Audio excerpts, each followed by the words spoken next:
and comments for it just really brought me to my knees. So, but thank you all. I'm really glad to be with you tonight, and just have to say I have a wonderful intern in my office who I believe attends AU, Evan, who's keeping it all going for me. So he knows, I don't know if he's on tonight, but he may be in the office still working. Oh, that's great. That's great. That's doing a great job. I love it. I love it. So Abby, tell us, how does this documentary come about, and how did you decide to do this documentary on the Congresswoman? Well, for me, it was an easy choice to at least make the ask. It wasn't so easy to get it done, but the idea seemed simple. And part of the reason I wanted to do it was, to share the story of who this amazing progressive woman was in Congress with sort of more of the world. I mean, I felt like I was lucky to be represented by her. I felt like I knew a lot about what she stood for and the great sort of things she was promoting, both on the Hill and back in her district. And I felt like she's sort of a role model for other people. And so I started the film before the election of 2018, before we had a lot more younger women of color actually get elected. And so part of my goal was to say, look at what you can do if you become a congresswoman. Follow in Barbara Lee's footsteps. Think about this. And really, as I say, it was to both raise Barbara's profile, but to raise it as a role model within younger women who might be thinking about maybe a career in public service, et cetera. And another thing, I really did want to do a deep dive into kind of what happened around the whole 2001 lone no vote, because I knew there was a story there that hadn't quite been told, and I wanted to tell it. And give us a little, while you're talking about that, though, give us a little context on that, and then let's get the let's have Barbara set it up. I mean, and then I'll talk about what I did with it. Barbara, why don't it was a pivotal moment, and she'd been in Congress for 3 years. So Barbara, talk about what happened for you. Yeah, Betsy, and I keep thinking that was like 20 years ago, and exactly, you guys weren't born. Some of the people, a lot of our students were not.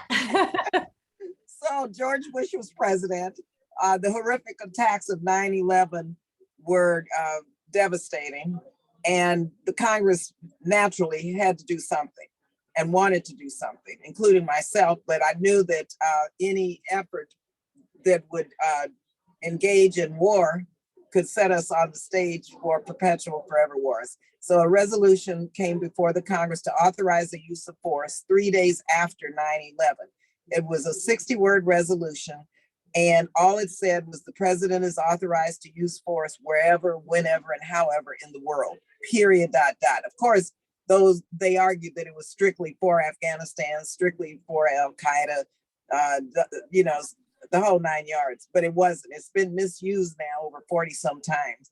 And in fact, exactly what I said it was going to be a blank check. It was overly broad. It took Congress out of our responsible role as members of Congress to actually declare or authorize the use of force or war.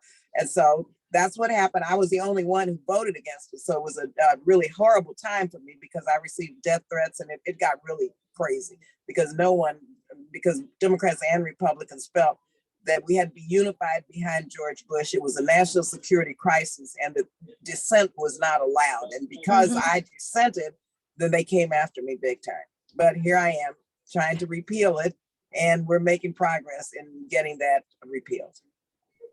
And Abby, tell us about why it was important for you to capture that and talk about that in the film. Well, I mean, I was so proud of Barbara, for having voted in what I thought was the right way at the time, even though not everybody in her district did, but I certainly did. And I just felt like there was more of a story there than had kind of been made public. You have to go, Barbara. I'll talk. Okay, Barbara, run, come back. Okay. So I mean, let me just say, what you guys are all seeing right here is what it was like to make a film about Barbara. Okay, I'll talk to you, and now wait, I have to take a phone call. Okay, I'm talking to you, and now somebody needs my attention. I hope you didn't have as many technical issues, though, Abby, as we're having right now. No, I didn't have as many technical issues, but I had the kind of interruption issues that I had. Okay, so anyway, I wanted to sort of explain, it wasn't like, as I say, it wasn't like everybody in Barbara's district was 100% behind her. It took some time for people to really line up behind her. I knew there had been, this rally that had happened to welcome her home. I knew there had been death threats, but I wanted to put that whole story together and to sort of show what it means to vote your principles. I mean, I think it's moving in the film when you hear John Lewis say, I should have been with her. And you hear Jim Clyburn say she was the only one and maybe we should have. And you hear Lynn Woolsey say, if only a couple of others of us had been with her, it wouldn't have been so intense. Right. So that was sort of the story I chose to tell. And I knew only a little, you have a vague idea going into a documentary, kind of what the story points are going to be and so on. And I didn't know who was going to say what when I interviewed them. So I just knew that 9/11 was going to be a story. And I certainly didn't know that I would get the kind of interview that I did with, I'm going to forget his last name, but anyway, the representative from North Carolina, Walter, I've already forgotten his name, Jones.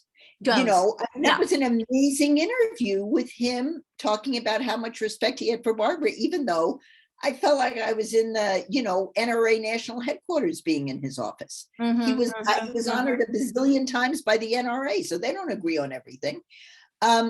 So I think the point here was this was a moment in both American history, not only in Barbara's history, where, the cheese stood alone. And we want to understand what that means. And I think when AOC in the film says, I feel empowered by Barbara when I have to take a hard vote or I have to be by myself, I get that you can do it and get through it and live to vote another day and live to see another day. And I think that's what that episode represented to me, and that I wanted to, kind of use that vote of conscience as a way to say to other people in Congress. And I mean, I had no idea we would be as divided as we are today and so on when I made this film, but Here we are. And that was why I wanted to make it, which is you better vote your conscience when you have one.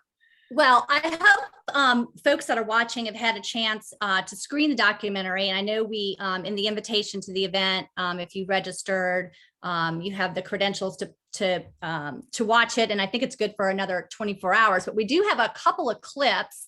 And so I did want to try to play one of the clips that the AOC is talking about what that vote meant, and how she looked up to Barbara Lee and sort of keeps that in mind when she has to take tough votes. So let me just play for folks a minute or so of that clip. Let's see. Hopefully everybody can hear. Here we go. I think about that moment so often when I feel like I'm under fire. I think about her example. She paved the way for being the sole vote as potentially a good thing. The strength of her conviction emboldens and gives the rest of us permission to do the same. And my time with Barbara in Oakland and her district reinforced what I already know to be true, which is that she's beloved. Barbara is everyone's congresswoman. Whenever you go out in public, you really feel the genuine warmth. People don't see her as the congresswoman. They see her as their friend. They see her as someone who's their advocate, someone who stands up for them. The phrase Barbara Lee speaks for me is not just a phrase. It actually is who she is, and I think how the community feels about her. Ahora le traigo una gran líder que vino desde Washington para estar con nosotros. Ya casi tiene 20 años. La congresista Barbara Lee. Un aplauso. Yo hablo español un poquito, pero ahora yo quiero hablar inglés, por favor. My brothers and sisters, today we celebrate not only tradition, but also this vibrant immigrant community. Immigrants have helped build our beautiful country, and we're not going to let them turn us around. We're not going to let them turn us around. With your voices and your views at the table, are we going to do it? Si se puede, yes we can. Thank you again, and may God bless. And I see we have the Congresswoman back. Are you back, Congresswoman? Yeah, I'm back. And you know what Okay. I noticed in that clip? I have on the same bracelet tonight that I have. See, I look at all these details on this film, and I told Abby, no, she didn't let me get any makeup done. I was just like, I out. love it.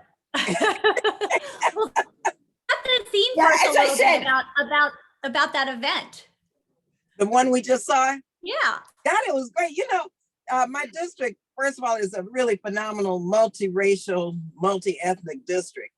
And it's a very tough district, but it's a very positive, it's a district which understands that we have to work together and values each person's background, culture, where they came from. And so in seeing that, I'm looking at all of my Latinx constituents. Some were documented, some weren't, but it didn't really matter. And it doesn't matter to me. So much of our casework is immigration casework. And I have a really great staff day and night working on issues around ICE and issues around Customs and Border Patrol, just all and during the Trump administration, well, and still, families being separated, children being separated. I mean, it's been horrible in the last for a long time as it relates to immigration. So in seeing that, I felt really inspired, and still trying to get now immigration reform in some form of it in the Build Back Better bill. And of course, those who are pushing back on that. And so seeing that made me feel the si se puede, and yes, we can once again, and got to keep going, got to keep fighting. Well, and at the beginning of the clip too, we heard from AOC who, said that, you really paved the way. And how do you think about trying to mentor some of the younger women in Congress? Well, a lot of them come to me. They call me, do you know what OG means? I got to go again. Okay. Which is, and you guys keep going, but it's something gangster, right? It's old gangster. Original gangster. Yeah, original gangster. Yeah. Not right. genius, but original gangster. And I kind of like that because so much of my life has been about fighting and really grassroots organizing and pushing and demanding and protesting. And so that's kind of gangster-like. And so I like OG as a title. And for me, mentoring them has been great because they give so much. What I've been doing for 23 years, they hit the ground running. All I have to do is kind of encourage them as it relates to the legislative process. I mean, I'll tell you today, I was so happy. I was with Ayanna at a press conference on condemning Boebert for her despicable hate speech, calling Ilhan Omar a terrorist, and what can take place in terms of how hate speech turns into hate violence. So I looked around, there AOC was, there Ayanna was, there Cory was, there Jamal was, there was several other people. I said, God, these are all my folks. And so it wasn't just me standing there saying this woman should be removed from her committees. It was like there were 5 or 6 of us there. And so it was really cool. Let me go vote. I'll be back. Okay, you'll be back. So Abby, you really got access to a lot of members. And I mean, we talked about, of course, the late John Lewis, and people saw AOC. And how did you go about getting access to a lot of the people? And well, let me say, if you say you're making a film about Barbara Lee, a lot of doors open. I did not have to, I mean, I made another film about the tip minimum wage. And that was a little bit of a heavier lift trying to get some people in Congress to talk to me. They eventually did, because the people who were supportive of raising the minimum wage, wanted to be on camera saying that. But here, literally, I had to talk to a chief of staff or a director of communications and say, I'm making a film about Barbara Lee. When can Cory Booker, when can John Lewis be available? And, but again, you're still sort of surrounded by the vicissitudes of Congress. So, I'm all ready to interview John Lewis, and he and Barbara are having the kind of press conference she's talking about today. At that point, it was at some free speech thing, because I think Trump had just, dissed Colin Kaepernick for taking a knee, and they had to go speak up in favor of that. So, it is not easy to make a film when you're dealing with people who are working on the floors of Congress every day, but it happened. And Barbara, you didn't hear me say this, but the reason people were willing to speak to me and made it easy for me to schedule with them is because of how much they love Barbara and how much they wanted to go on the record to tell me that.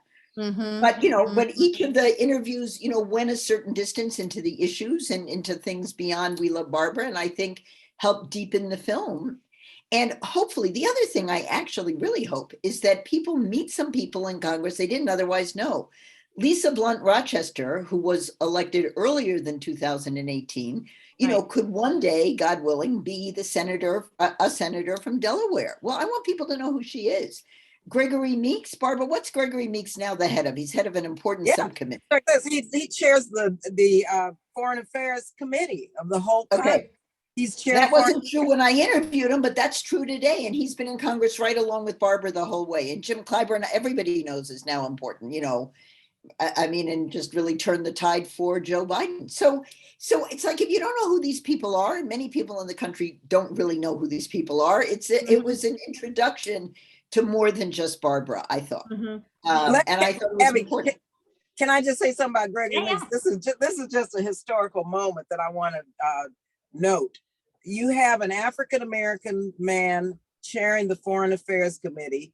You have an African-American woman, Barbara Lee, chairing the Committee on Appropriations that funds all of our foreign affairs, development, diplomacy, humanitarian, hunger, every effort that's not related to defense. And then you have the chairman of the Homeland Security Committee, Benny Thompson, who's African-American. And so you have 3 African-Americans in the House of Representatives who deal with the national security for the House of Representatives. And so, another reason we might say it's important to keep the House Democratic.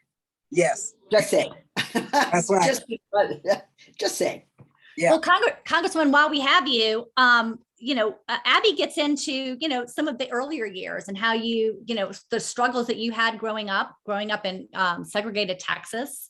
Tell us a little bit, and I know you were a little reluctant to sometimes talk about your private life, and you opened up a little bit, and but tell us, about those early struggles and what you learned from them, and how your rise in activism that got you into politics.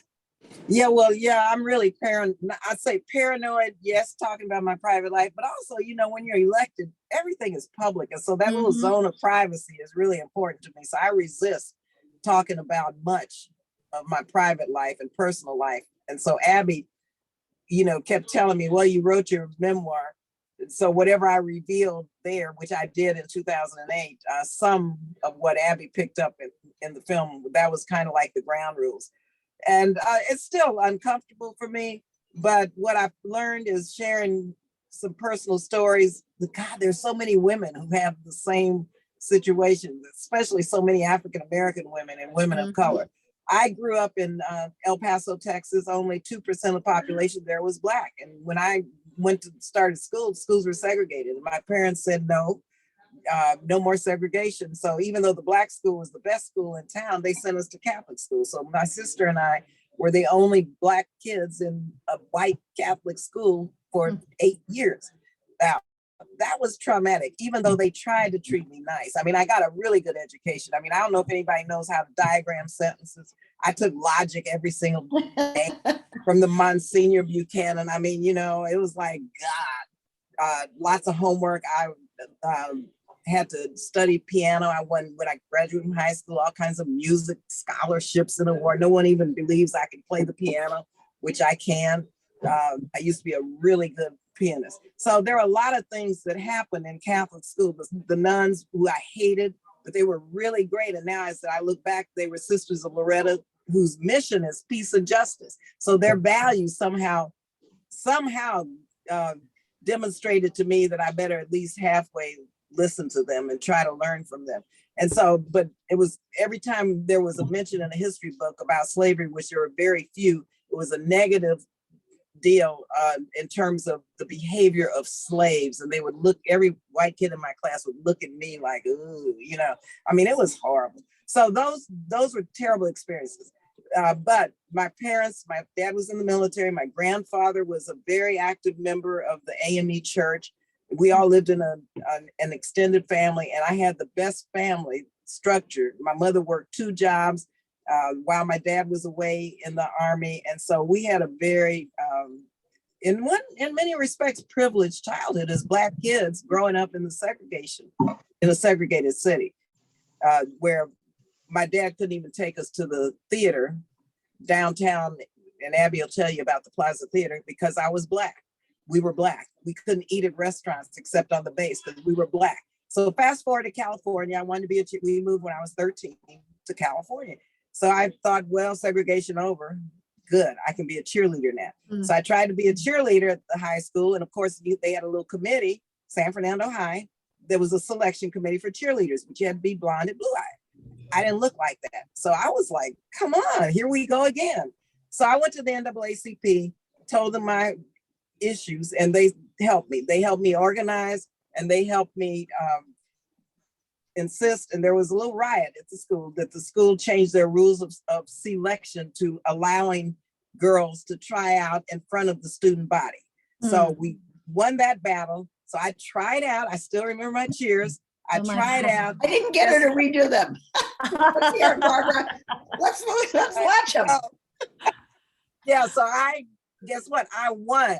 So I was the first Black cheerleader at San Fernando High School, and that was my first election at 15. So every step of the way in my childhood, my teen years, going into a terrible relationship, terrible marriage, where I was a victim of domestic violence for years.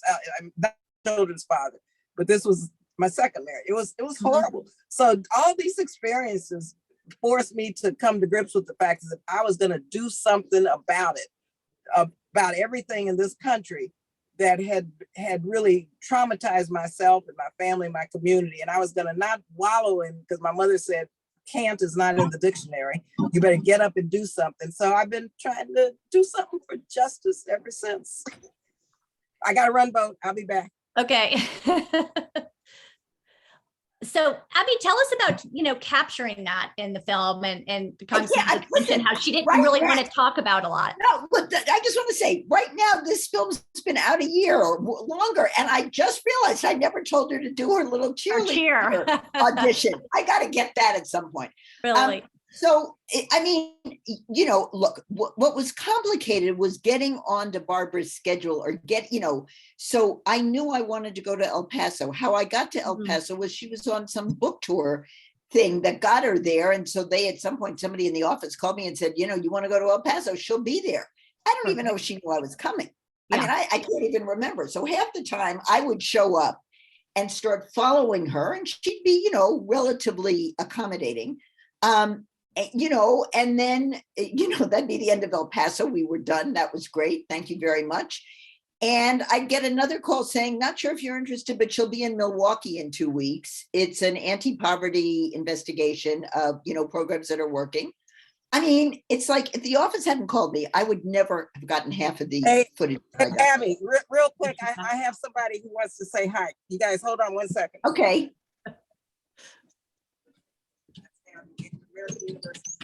Hello, Ms. Ayana. Yes. hi. So nice to see you. Oh, it's good to see you too. How's All it right, going? Betsy, this is Ayana Presley, Ms. Welcome, Representative. Congresswoman. We're delighted to see you. Well, I'm happy to see you as well. And, I don't want to filibuster and take over what you all had going on, but I'm glad that I could say a quick hello. And, again, it was just such an honor to have the opportunity to be a part of this tribute and love letter to my mentor and big sister and my role model in life and in public service. And I hope everyone enjoyed the film, and please encourage more people to see it.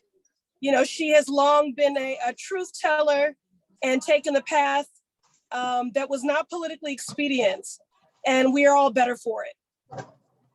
And I just want to say to you, since I've got you for 30 seconds, thank you for what you are doing every day. I mean, you are walking in her shoes or with her side by side. And I just want to thank you, Ayana, for everything you do. Oh, because that means we needed more than Barbara, and you're helping expand. Well, listen, that's why representation matters. I mean, Exactly. and not just in gender and race, but I mean in governance model. She's given me something to emulate. Her strength of conviction, and her humility. Yes. And she has not lost her zeal, for service. She's always looking for new ways to serve, to innovate. She'll keep introducing a bill until she gets it done. Her stamina is incredible. And she's also not allowed her joy to be extinguished, which is a very big deal, in this work. leadership can be very lonely. So, but anyway, sorry to crash, but she wanted me to say a quick hello. And, well, we're delighted you did, and maybe we can get you back for your own Zoom session here with we're at the Women in Politics Institute at American University. So I'm sure we would love to hear from you more. I would You love would. it. Thanks Trust for the me, cameo. you would. Okay. Yeah. All right. Thank you so much. Be well. Thank you, Congresswoman. I'm gonna leave you up, and then we'll swap out here. Okay. Okay.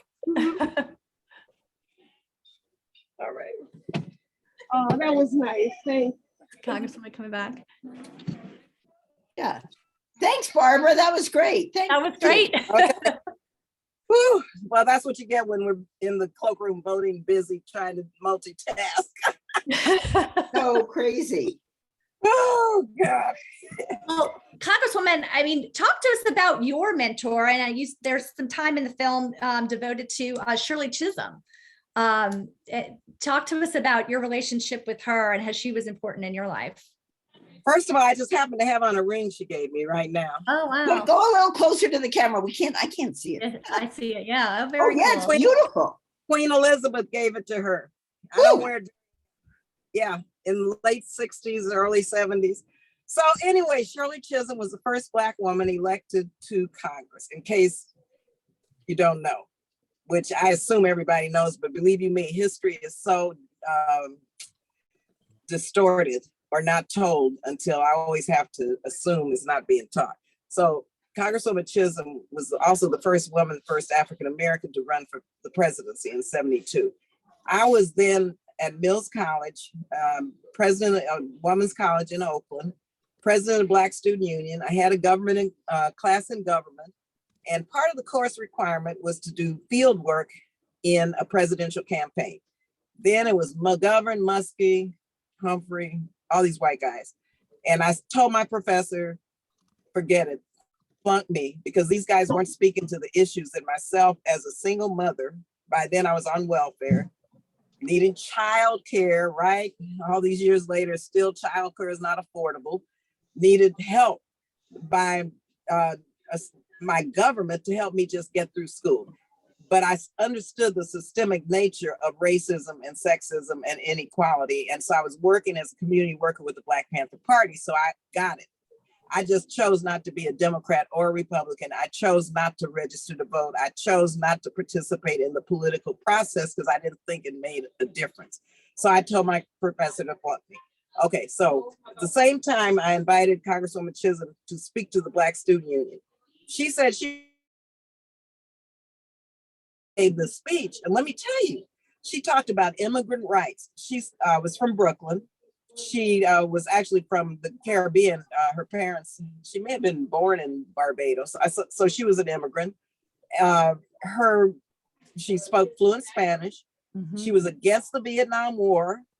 She talked about education, women's issues, systemic racism, poverty, all the issues that I'm dealing with. Shirley Chisholm was talking about in this meeting. And I'm saying, good grief, you're running for president? And afterwards, I told her about this class and that I was about to flunk it, which I didn't care. I had never flunked a class, but I was not going to work in these other guys' campaigns. So she took me to task, and till she died, called me little girl. By then I had 2 boys and big afro and jeans and the whole bit. So I wasn't quite a little girl, but she always called me little girl. 2 marriages. So she took me to task, told me that I really should be ashamed of myself, that I should register to vote, that if I really wanted to make changes, that I needed to do something politically. I needed to let my voice be heard.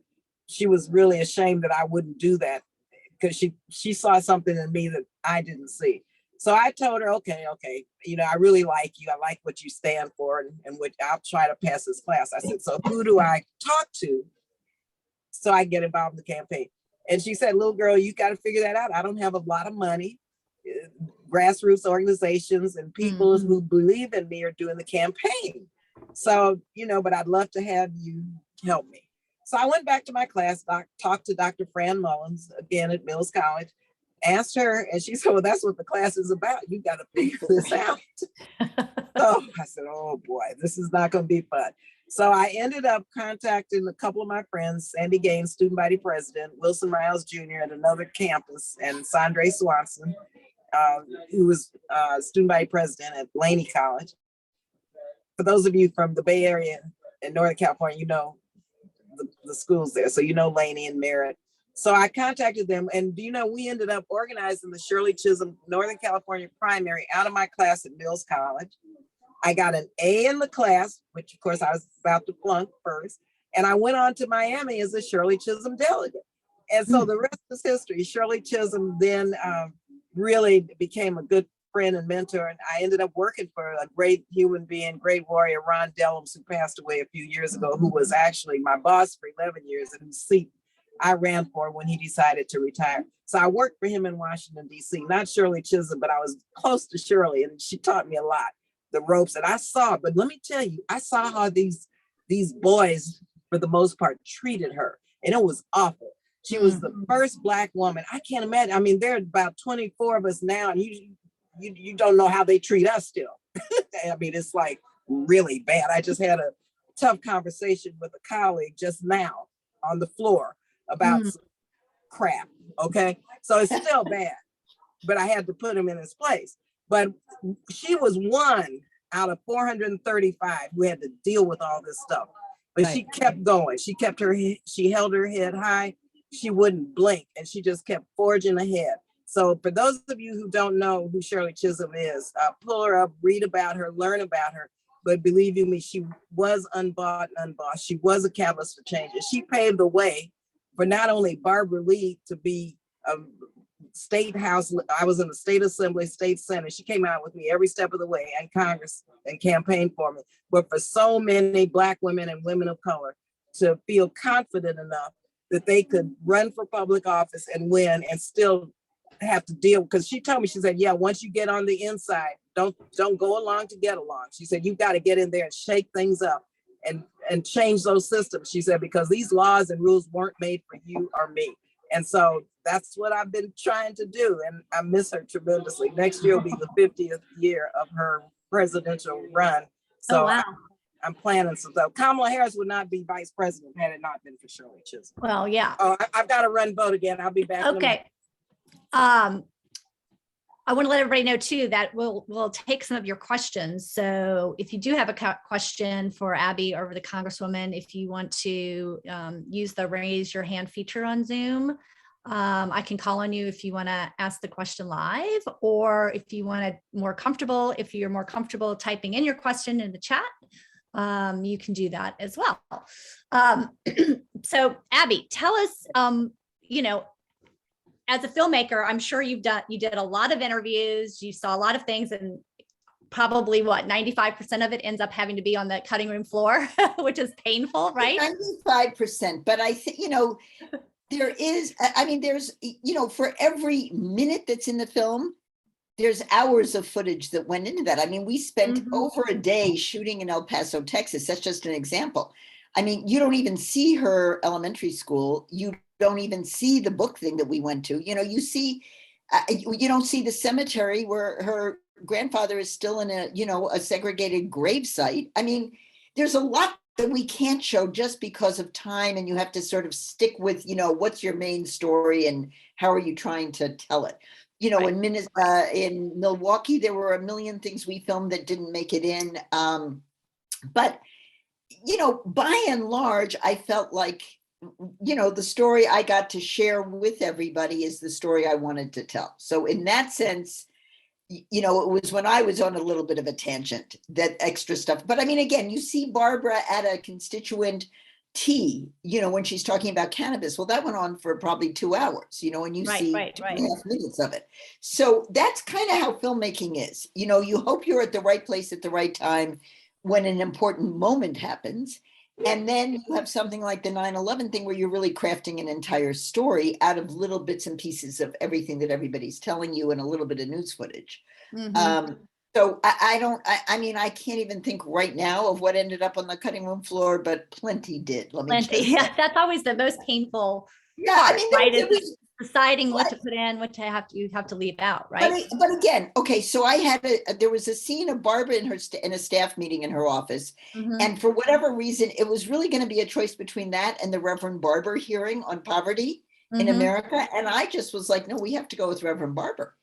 Because as they say at that moment in the scene, you know, this probably wouldn't have, that hearing wouldn't have happened without Barbara's pushing to have it happen.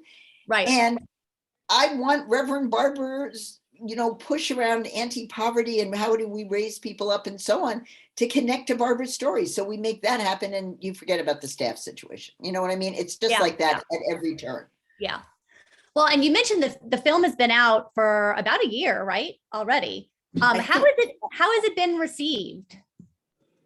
Oh, I mean, let me just say what the dilemma of COVID has been. The dilemma of COVID is going to these virtual screenings. So the good thing is people from all over the country can join any given virtual screening and you're not limited to who can show up in DC to come to American University or to come to San Francisco or whatever.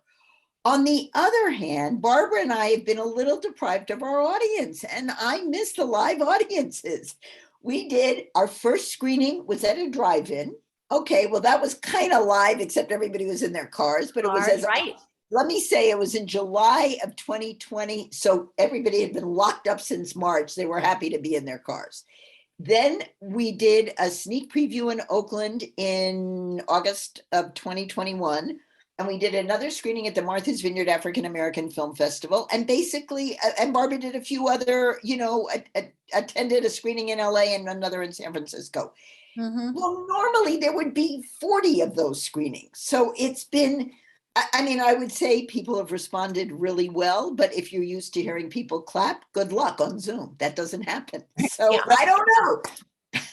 Let me just say, when it was released at the drive-in, the first showing was on my birthday. And the next day, John Lewis passed away.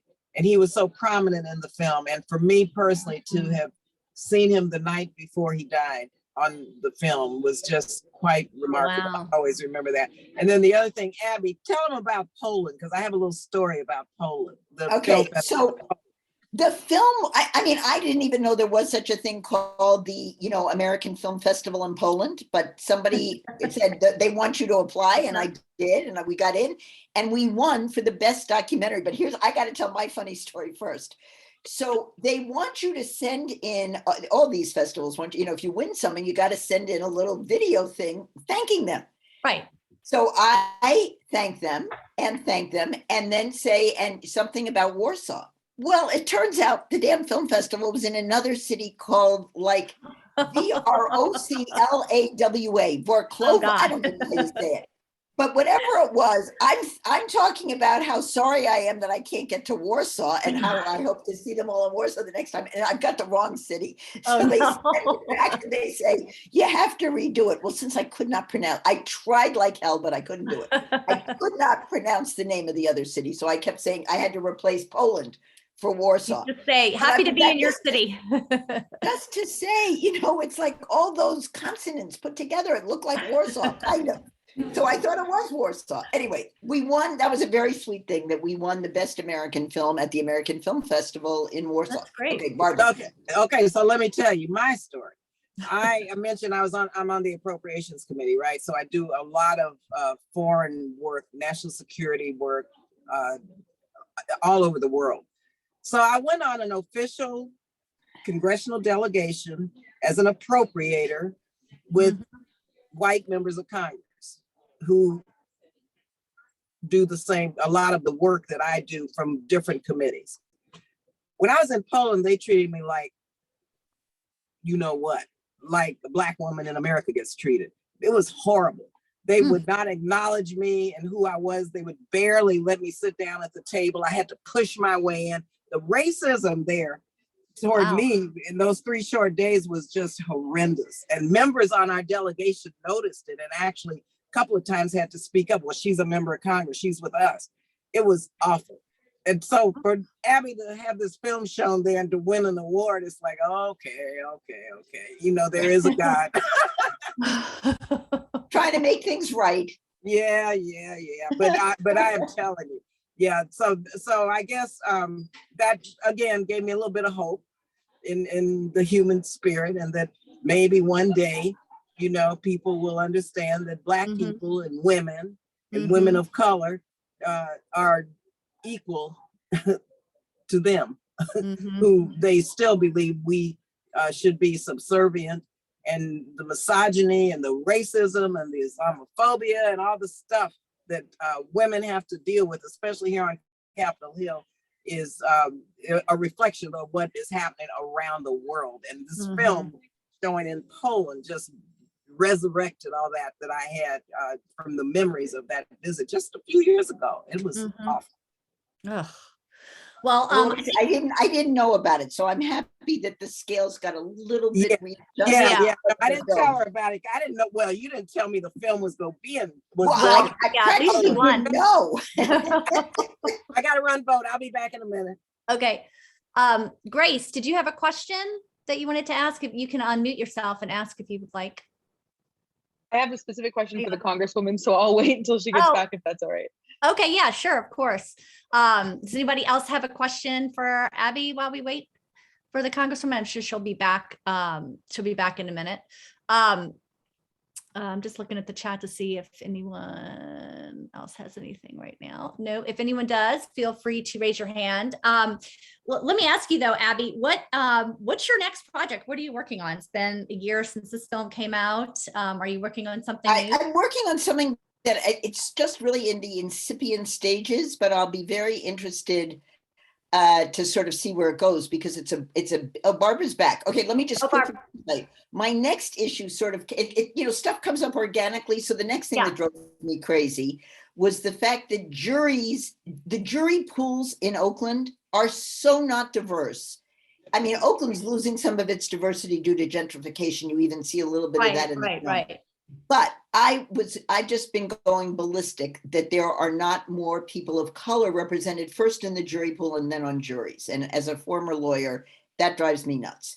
So I am making a short film initially about the public defender in Oakland, who happens to be an African-American man, wonderful guy named Brendan Woods, and sort of what can be done to diversify jury pools, because if it's bad in Oakland, it's terrible in the South and in other places. So right.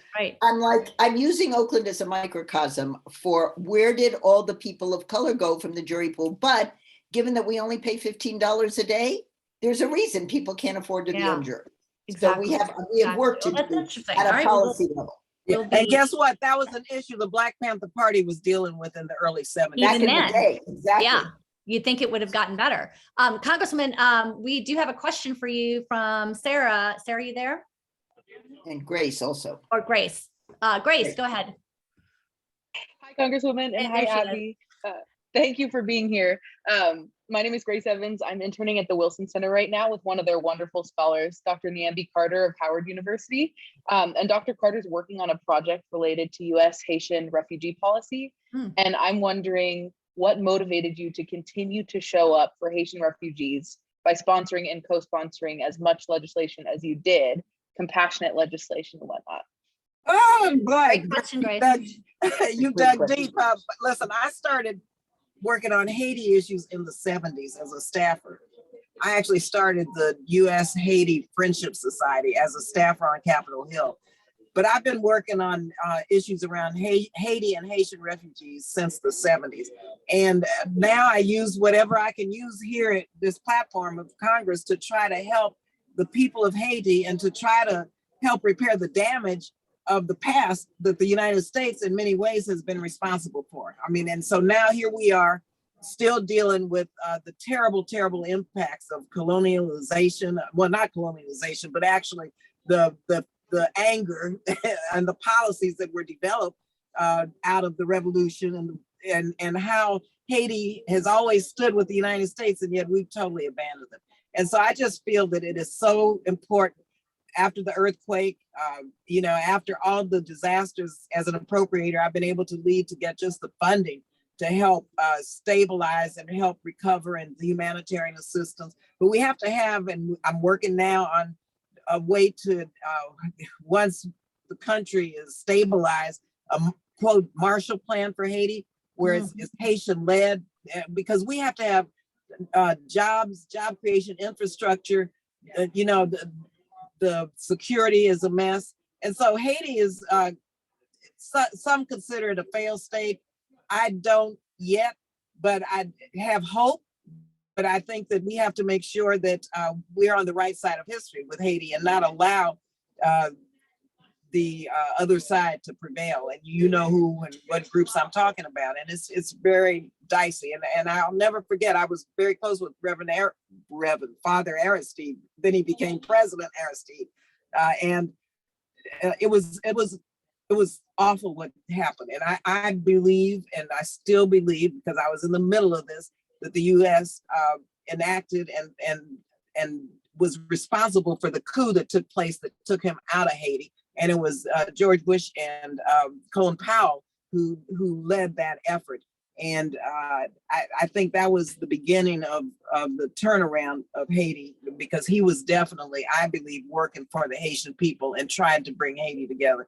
So I have a passion for Haiti. I love Haiti. I think the Haitian people deserve the support of the United States, but not the United States to come in and tell them what to do and play around with our development assistance, because now I'm in the position to provide the development assistance and make decisions on the funding, but the money goes to European NGOs. It's not going to Haitian NGOs right now. I'm trying to work out a way where the Haitian NGOs can receive technical assistance, because they tell us, well, you know, they don't have the capacity. I'm saying, well, let's fund capacity building so that the groups can provide the services and the jobs that are Haitian led. So it's my history is long and deep. A lot of problems with all administrations as it relates to Haiti, because I do believe most don't even want Haiti to be a thorn in their side anymore. They would just ignore Haiti. But there are many of us who are working on this. So thank you, Grace. I'm glad you raised it. A lot of people don't know my work. Thank you so much for that answer. And thanks for showing up for Grace. refugees. Great question. Thank you.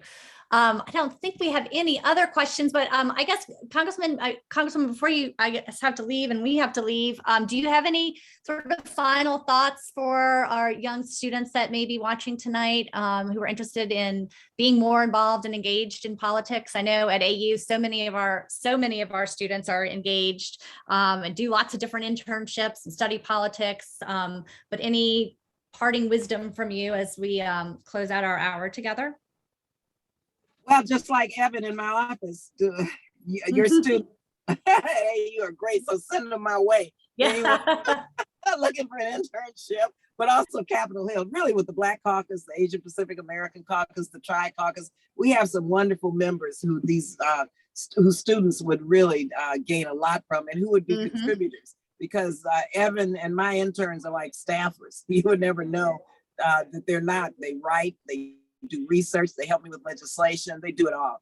And so that's the first thing. Secondly, I hope that you're in the streets protesting, peacefully protesting for everything, including Build Back Better now, because so much is at stake on this bill. And there are two senators who just, Democrats who, you know who they are, Sinema and Manchin, who just won't come around. So if any of you are from West Virginia or Arizona, get on it, work with organizations, make calls, emails, tell them to get off the dime, because there's a lot in this bill for education, for higher ed. And thirdly, use whatever experiences and use your knowledge and your brilliance to change the world. I mean, here, the planet is burning. We are in a climate emergency, and we're trying to save it up here. But it's going to be your world to inherit. So get involved right now in issues around climate, on police reform, on justice issues. I know you are, but use your academic credentials to hit the streets also, and to help organize. Good advice. And thank you so much, Congresswoman. I know you've had an incredibly busy day, and we really appreciate you spending time with us. And Abby, congratulations again on the film. Thank you for bringing it to us and making it available for folks to watch. So and can really I just give one pitch for how people can see it? Yeah. I know it's available to you through American University for another 24 hours, but if you miss that, or if you have friends or family that you want to encourage to see it, it is available on Amazon Prime. Great. So you have to pay a few bucks, but if you go to Amazon Prime and punch in the name of the movie, Barbara Lee, Speaking Truth to Power. But just remember Barbara Lee's name, it'll start coming up. That's So I great. would just encourage you, the audience here, to tell others about it because we depend on you in order to get the word out about the film. So thank you so Absolutely. much for having us. This was a I love Well, this. thank you. And I apologize to everybody for our technical issues, but thank you for bearing with us. And thanks for a terrific discussion, and have a great holiday. Thanks to everybody. It was great being with you. Bye. Thank you. Bye-bye, everybody.